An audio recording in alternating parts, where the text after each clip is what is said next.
ನೇಗಿಲ ಹಿಡಿದ ಹೊಲದಳು ಹಾಡುತ್ತ ಉಳುವ ಯೋಗಿಯ ನೋಡಲ್ಲಿ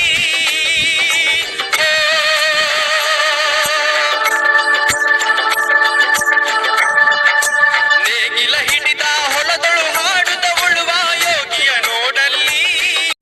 ಸ್ನೇಹಿತರೆ, ಇದು ಹುಲ್ಲಿನ ಹೆಸರು ಬಂದ್ಬಿಟ್ಟು ಕಾಫ್ S99 ಅನ್ನುವಂತಹ ತಳಿ. ಸ್ನೇಹಿತರೆ, ಇದು ಒಂದು ಸ್ಪೆಷಾಲಿಟಿ ಏನು, ಇದನ್ನ ಯಾವ ರೀತಿ ಬೆಳೆಯೋದು, ಈಗೆಲ್ಲ ಒಂದ್ ಟೈಮು ಹಾಕಿ ಕೊಯ್ದ ತಕ್ಷಣ ಅಲ್ಲಿಗೆ ಕ್ಲೋಸ್ ಆಗುತ್ತೆ. ಇದು ಇನ್ನ ಬಹಳ ಬರುತ್ತೆ ಅಂತಾರೆ. ಅವ್ರು ಕೆಂಚಪ್ಪರ್ನೆ ಮಾತಾಡ್ಸೋಣ, ಅವ್ರು ಏನ್ ಹೇಳ್ತಾರೆ ಅಂತಂದು. ಈ ಒಂದು ಹುಲ್ಲಿನ ಬಗ್ಗೆ ನೀವು ಏನ್ ಹೇಳಕ್ ಇಷ್ಟಪಡ್ತೀರಾ? ಇದು ಹುಲ್ಲು ಬೀಜ ಅಂತ ಕೊಟ್ರು ಮುರುಗೇಶ ಕಾಫ್ S29 ಅನ್ನಂತಹ ಹುಲ್ಲಿನ ಬೀಜ ನಿಮಗೆ ನಮಗೆ ಕೊಟ್ರು ಅವರು. ನಾವು ಕೊಯ್ತೀವಿ ಎಲ್ಲ ಒಳ್ಳೆ ಕೊಯ್ದಾಗಿದೆ. ಐದನೇ ಕೊಯ್ಲಿದು ಕೊಯ್ದಂಗಲ್ಲ, ಕೊಯ್ದಾಗ ನೀರಿಲ್ಲ, ಇದಕ್ಕೆ ನೀರು ಕಮ್ಮಿ ಆಗಿದೆ. ಅವ ನೀರಿದ್ರು ಕೂಡ ನೋಡಿ ಹೆಂಗ್ ಬಂದತ್ರಿ. ಇನ್ನು ಕೊಯ್ದು 15 ದಿನ ಆಗಿಲ್ಲ. ಈಗ ನೇಪಿಯರು ಆ ಕಡೆ ಹೋದ್ರುನು, ಅದ್ರ ಸೈಡ್ ಹೋದ್ರುನು ಅಷ್ಟು ಇದು ಬರೋದಿಲ್ಲ. ಇದು ಗುಣಮಟ್ಟದಲ್ಲಿ ಯಾವ ರೀತಿ ಬರ್ತತೆ? ಇದು ನೋಡಿ ಕೊಯ್ದಂಗಲ್ಲ ಬರ್ತೈತಿ. ನಮ್ಗೆ ಹುಲ್ಲು ಹುಟ್ಟಲ್ಲ, ನಮ್ಗೆ ಹಾಕಿರೋ ಭೂಮಿ ತಂಪಿರ್ತತೆ.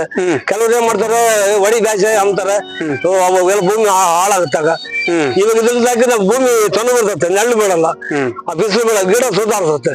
ಅದ್ಗೆ ಕೊಡೋದಕ್ಕೆ 5ನೇ ಕೊಯ್ಲಿದು ಕೊಯ್ದು ಹಾಕಿದ್ರು. ಅಲ್ಲ, ಈಗ ಇದನ್ನ ಕೊಯ್ಕೊಂಡು ಆದ ತಕ್ಷಣ ಹಸುಗಳು ಹೆಂಗ್ ತಿಂತವೆ? ಒಂದು ಕಡ್ಡಿನೂ ಬಿಡಲ್ರಿ, ಒಂದು ಕಡ್ಡಿ ಬಿಡಲ್ಲ, ಹಂಗ್ ತಿಂತಾವ ಹಾಕಿದ್ರೆ. ಕಾಲ ಕೆಳಕಣದು ಏನೇನಿಲ್ಲ, ಕಡ್ಡಿ ಮುಂತಾಗೂ ಬರಲ್ಲ ಅವು. ಬಲ್ತದ್ ಮಾತ್ರ ಒಂದ್ ಸ್ವಲ್ಪ ಬಿಡ್ತಾವೆ.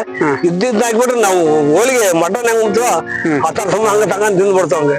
ಇದು ಏನಾದ್ರು ಕಟ್ ಮಾಡಿ ಏನಾದ್ರು ಹಾಕ್ತೀರಾ? ಇಲ್ಲ, ಉದ್ದ ಆದ್ರೆ ಕಟ್ ಮಾಡಕ್ ಅಂತದಾದ್ರೆ 3 ತುಂಡು ಮಾಡ್ತಿದ್ ನಾವು.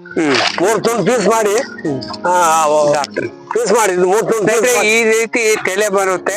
ಇದರಿಂದ ಬೀಜ ಮಾಡ್ಕೊಂಬೋದು, ನಾವು ಮಾಡ್ಬೋದು ಬೀಜನು. ಸ್ನೇಹಿತರೆ, ಒನ್ ಟೈಮ್ ನಾವು ಬೀಜ ತಂದು ಹಾಕಿದ್ರೆ ಈ ತರ ತೆನೆ ಬಿಡ್ತು ಅಂತಂದ ಹೇಳಿದ್ರೆ ಇದನ್ನೆಲ್ಲ ತೆಗೆದ್ಬಿಟ್ಟು ಕೊಯ್ಕೊಂಡು ಅದನ್ನ ಬರ್ಕೊಂಡು ನಾವು ಈ ಬೀಜ ಮಾಡ್ಕೊಂಡು ನಾವು ಮರು ಬಳಕೆಯನ್ನ ಮಾಡ್ತಾ ಹೋಗ್ಬೋದು.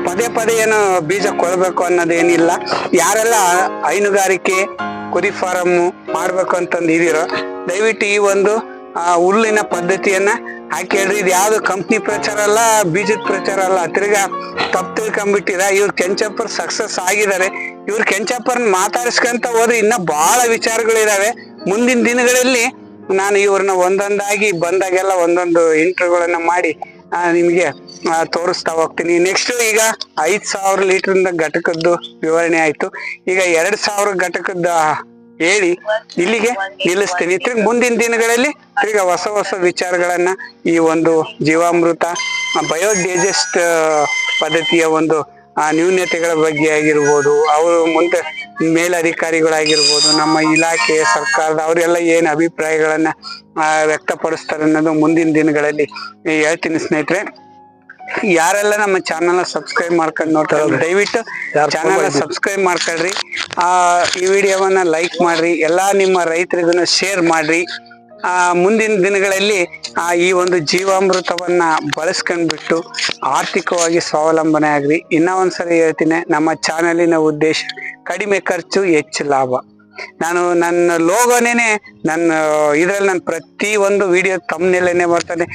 ಸಾವಯವ ಕೃಷಿ ಭವಿಷ್ಯದ ಕೃಷಿ ಅನ್ನುವಂತಹ ಒಂದು ಧ್ಯೇಯ ವಾಕ್ಯವನ್ನು ಇಟ್ಕೊಂಡು ನಾನು ಈ ಒಂದು ಚಾನೆಲ್ನ ನಡೆಸ್ತಾ ಇದ್ದೀನಿ. ಸ್ನೇಹಿತರೆ, ದಯವಿಟ್ಟು ಯಾವುದೇ ರೀತಿಯ ಯೂಟ್ಯೂಬರ್ಸು ಕಮರ್ಷಿಯಲ್ ಆ ಥರ ನೋಡ್ಬೇಡಿ, ನಮ್ಮನ್ನೊಬ್ಬನ ರೈತರನ್ನಾಗಿ ನೋಡ್ರಿ ಅಂತಂದು ಹೇಳ್ತಾ ನಾನು ಈ ಒಂದು ವಿಡಿಯೋವನ್ನು ಇಲ್ಲಿಯೇ ಮುಗಿಸ್ತಾ ಇದ್ದೀನಿ. ನಮಸ್ಕಾರ ರೈತ ಬಾಂಧವರೇ.